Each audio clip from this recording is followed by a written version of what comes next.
Hi everybody, welcome to the initial podcast. I'm with our good friend Raymond Martin from the British Toilet Association. Welcome back, Raymond. Hi Jamie, thanks very much indeed for inviting me back, it's brilliant. I want to talk to you about a recent headline in a national newspaper where you were, and I quote, or you were quoted as saying, "I dream about toilets, I admit it." Now I like toilets, but this is another level. Tell us about your toilet dreams, Raymond. I suppose, and if you want to run the BTA, it's a bit of a crusade, it's a bit of a quest. You have to be, want to do something, you want to make a change, and that's what the BTA was all about. That's why we came into existence, to campaign against government, or campaign with government or against government, and lobby for a change in the legislation to increase the standards of provision and hygiene in toilets around the country. And it becomes something within your soul, because I want to see my kids growing up in a world where there's clean sanitation and clean toilets and clean streets and nice parks, whatever. Maybe some of the things I didn't have as a young boy, so to say, but it's part of the stuff that we want to change. And yeah, it sort of gets to you, it gets into your fibre, it gets into your soul. If I can do something, one small thing, as I go through leading the BTA forward, it's trying to raise the standards of hygiene, the standards of provision, the standards of cleanliness around the country. I think it's so important.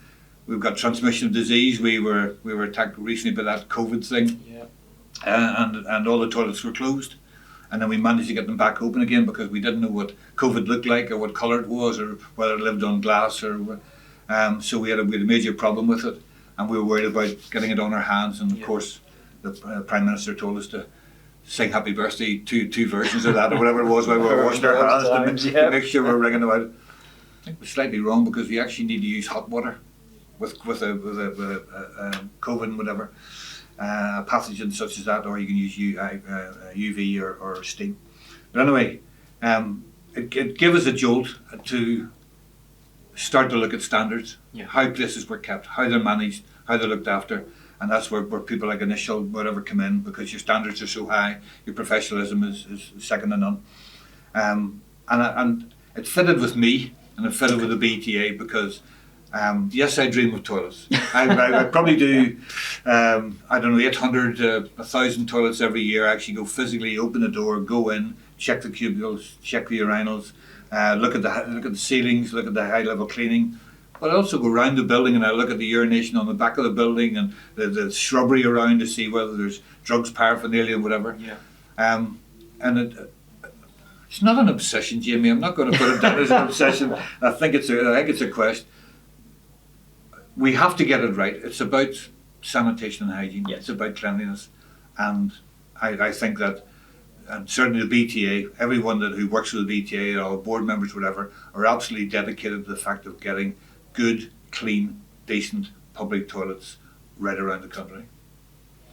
Music to our ears, because I think we're very much aligned in terms of a common theme there. You mentioned within the article, and you touched on it there, in terms of where we were maybe with standards in toilets across the country. So how did we end up being in that place? I know we had COVID and the likes, but how do we end up in a position where we need to raise the standards of washrooms, public washrooms, away from home washrooms across the country? Why is it so bad? Austerity really is the answer. If you go back to in the 60s, 70s, 80s, 90s and noughties, there was plenty of money. We all had 2 cars, 3 cars, and we had summer holidays and exotic places. And suddenly in 2008 we had a housing crash. But in 2011 we had a bigger crash because the government reduced all council budgets by 20%. They took 20% off every budget. So now the council has to clean the streets, empty the bins, look after parks and cemeteries, look after schools, look after roads and roundabouts. There is no legislation up to this point in time, and it was not back then, there was no legislation about public toilets. So councils knew they had to keep the toilets, they knew they were the right thing to do to allow people to go to the toilet when they're out shopping, whatever. but they had no money. Yeah. There's no legal requirements, so the service just got cut back and cut back. So from 2011, we've just seen a massive decline, and we estimate at this moment in time somewhere 40 to 50% of the toilets we've lost since 2010 to today. We've lost over half the toilets right across the country. Now, many of them are just closed down and locked down because there's no money to run them. Some have been sold off and turned into designer pubs or hair studios or whatever. But a lot of toilets have just been closing because the council physically can't afford. So what we've been doing as a BTA, we've been going to government and talking to government and lobbying government for quite some time, and I'm kind of delighted to say that in recent days the Secretary of State for MHCLG has indicated to us that they really want to do something. They understand the problem. They don't know they haven't got all the answers yet because we haven't posed all the questions. But there's a new pride of place programme which has just come into a thing where they put £5 billion into local authorities, so local authorities can now apply for funding, including public toilets. So for the very first time in all the time I've been here, over 20 years, the government has actually said there is money for toilets. Yeah. We're now asking to look at a number of other issues, putting some ring fence money, some ring fencing the government grant. Maybe looking at the tourist levy and ring fencing some of the money from the tourist levies, whatever.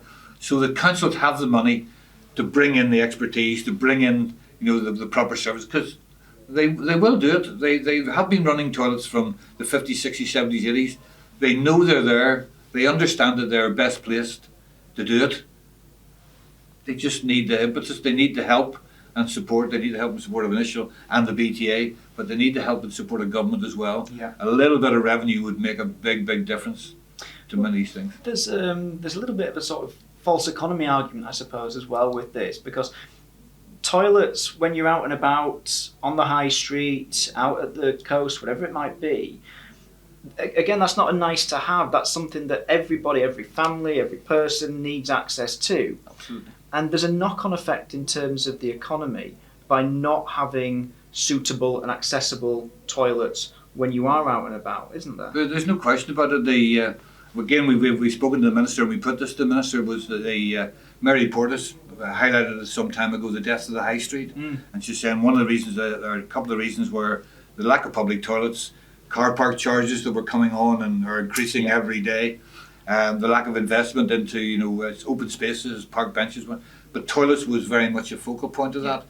And so we see toilets, it's a bit like, someone once asked me about how important toilets were, and I think I said, it's like your car. If I asked you what's the most important part of your car, the wheels, the steering wheel, the lights, the windscreen, the gear stick, the petrol, the engine, the management, the answer is if it doesn't all work together, the car doesn't get an MOT, it doesn't go down the road. Yeah. And toilets are the same. In a high street environment, you need your shops, you need your banks, you need your subway, you need your various elements, in your hardware stores, whatever. And you need toilets because toilets will bring footfall. Yep. It'll bring people with money in their pocket to spend in the local high street. Not only will it bring them in, it'll keep them there, because that's why the shopping centres do it, and why the shopping centres and the service stations have the toilets at the back. They draw you through the shops, and so you can look and see what you want to buy on the way in, and then you can look and see what you want to buy on the way back out again. And toilets are very much fundamentally the same. They're an essential piece of the infrastructure. They will bring footfall, they will bring visitors, they'll bring tourism, they'll bring money into the town, and that's why councils and private companies as well want to have the toilets and want to put them there. It's just a matter of the revenue and funding, and so they can buy the right services.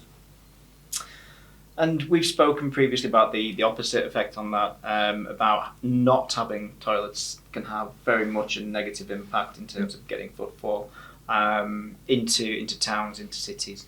I think in terms of what we're trying to do at Initial, which is to provide inclusive washrooms, to provide accessible washrooms, and somewhere which is suitably provided for in public washrooms and away from home washrooms. Mm-hmm. I think we're very much aligned in terms of what we're trying to do with you, and as your corporate champions, we've spoken many times about this previously. That common goal is that toilets shouldn't just be a nice to have. They shouldn't be a bolt on. It's absolutely fundamental. Should be the focal point. It should be the focal point.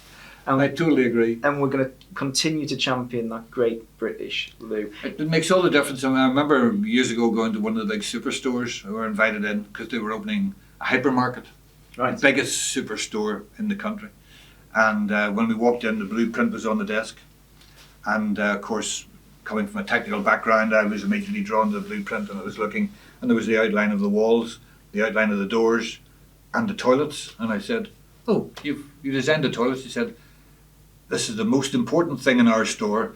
People will see our sign, they'll come in here because they know there's toilets, they'll shop, and if the toilets are good, they'll spend money and they'll spend time and go back out again. The toilets are one of the biggest draws we have. One of the biggest pub chains in the country, who go unnamed, over 800 pubs, and the chairman made the statement, 1/3 of our group profitability is dry, 1/3 of our group profitability is wet, food and drink, 1/3 of our group profitability is toilets, because the toilets bring the punters in to eat and drink. Toilets are a massive, massive draw. If you get it right, if you use the right services and you put a professional toilets out there, good, clean toilets, it will draw people in, it will draw money in, it'll bring the people in. It'll also keep the streets clean, because if people have got nice toilets to use, then we don't have the degradation outside in the shop doorways and the back alleyways and all that stuff, which is a big, big problem for lots of councils. They're spending fortunes on cleaning the streets, when in fact what they should be doing is spending a bit of money on getting the right services, the right toilets in the right places, and they would cut their bills and they would cut their charges probably by half, maybe more. Raymond, absolutely fantastic as always. I'm going to ask you though, if you could give us one take home when it comes to toilets, one message that we can leave with on this one. I think for the providers, I think try and provide the best possible system that you can. Make sure you have the bins in the right places, make sure you have the ostomy shells, whatever, in, make sure the place is clean and fit for purpose, whatever. For the clients, whatever, we are working really hard with companies like Initial, we are corporate champions. We are working with them to try and raise the standards and raise the hygiene all across the country. We're working on your behalf, but please respect the places, respect the toilets when you're there, and treat them like your own home. Leave them the way you find them, or you want to find them. And if we work together, with all of us together, we can have decent sanitation, decent hygiene, and we would again be the envy of the world. Thank you so much, Raymond. Much appreciated as always. Thank you so much for inviting me, Jamie. And we'll continue to drive the great British toilet. Thank you, everybody.